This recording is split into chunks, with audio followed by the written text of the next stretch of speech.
Alamin natin ang report mula kay Aris 14. Let Narciso, please come in. Miss Let. Hindi daw matatawag na pagiging attack dog ang dumepensa sa mga maling akusasyon at impormasyon. Iyan ang binigyang diin ni Palace Press Officer at PCO Undersecretary Claire Castro sa harap ng mga palabang tugon kontra sa mga isyong ibinabato sa administrasyon.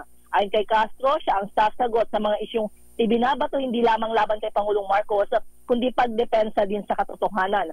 Iginiit ng PCO official na kung hindi sasagutin ang mga akusasyon, baka mapaniwala ang mga tao. Nanindigan si Castro na hanggat may fake news ay sasagutin at itatama nila ito para nalalaman ng publiko kung ano ang totoo at hindi.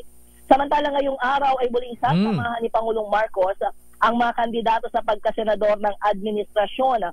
Gaganapin ang campaign rally ng Alliance para sa Bagong Pilipinas sa San Jose del Monte City sa Bulacan. Lakay? Anong oras sila sa Bulacan, Let? Mas maagang ayan sa doon dahil may press con sila ng alauna lakay, pero si Pangulong Marcos doon sa rally ay 5:30 inaasahan. Pero yung mismong rally ng mga kandidato nila ay alas 4 ng hapon. Ang Robes country, ha? Ayan, si Mayor Robes, ha? At sinong congresswoman?